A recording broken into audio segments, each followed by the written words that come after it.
पर्यावरण संवेदनशील क्षेत्रातील इमारत बांधकाम परवानग्या आता राज्य शासनाकडून मिळणार। गेली 6 महिने रखडलेले नवीन आणि पुनर्विकास प्रकल्प लागणार मार्गी। खासदार नरेश म्हस्के, शिवसेना जिल्हाप्रमुख किशोर पाटकर यांच्या प्रयत्नांना यश। ऑगस्ट 2024 साली राष्ट्रीय हरित लवादाच्या एका निर्णयामुळे अभयारण्य, राष्ट्रीय उद्यान आणि MIDच्या 5 किलोमीटर परिघातील 20,000 चौरस मीटर ते 1.5 लाख चौरस मीटर बांधकाम क्षेत्र असलेल्या बांधकाम प्रकल्पांना केंद्रीय पर्यावरण, वन आणि हवामान बदल मंत्रालयाच्या परवानग्या घेणे आवश्यक असल्याचे म्हटले होते। मात्र या निर्णयाबाबत संदिग्धता असल्याने गेली 6 महिने राज्यातील अनेक बांधकाम विकास प्रकल्प रखडले होते।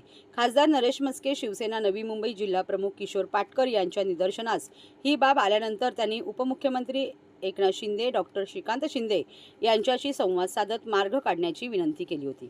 खासदार नरेश म्हस्के यांच्या पाठपुराव्याला यश देत 29 जानेवारी 2025 रोजी केंद्रीय पर्यावरण, वन आणि हवामान बदल मंत्रालयाचे संयुक्त सचिव रजत अग्रवाल यांनी या संदर्भात राजपत्रीय अधिसूचना जारी केली आहे। आता 20,000 चौरस मीटर ते 1.5 लाख चौरस मीटर बिल्डअप विकास क्षेत्र असलेल्या बांधकाम प्रकल्पांना राज्य शासनाच्या पर्यावरण संनियंत्रण समितीकडून परवानग्या घ्याव्या लागणार आहे। या निर्णयामुळे मुंबई, ठाणे, नवी मुंबई, मीरा भाईंदर व राज्यातील अनेक शहरांमधील बांधकाम विकास नागरी प्रकल्प मार्गी लागणार आहेत।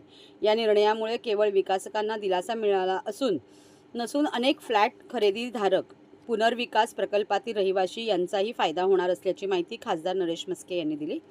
यासाठी सहकार्य करणारे मुख्यमंत्री देवेंद्र फडणवीस, उपमुख्यमंत्री एकनाथ शिंदे, केंद्रीय पर्यावरण, वन आणि हवामान बदल मंत्री भूपेंद्र यादव, खासदार डॉक्टर श्रीकांत शिंदे यांचे खासदार नरेश म्हस्के, किशोर पाटकर यांनी जाहीर आभार मानले आहेत।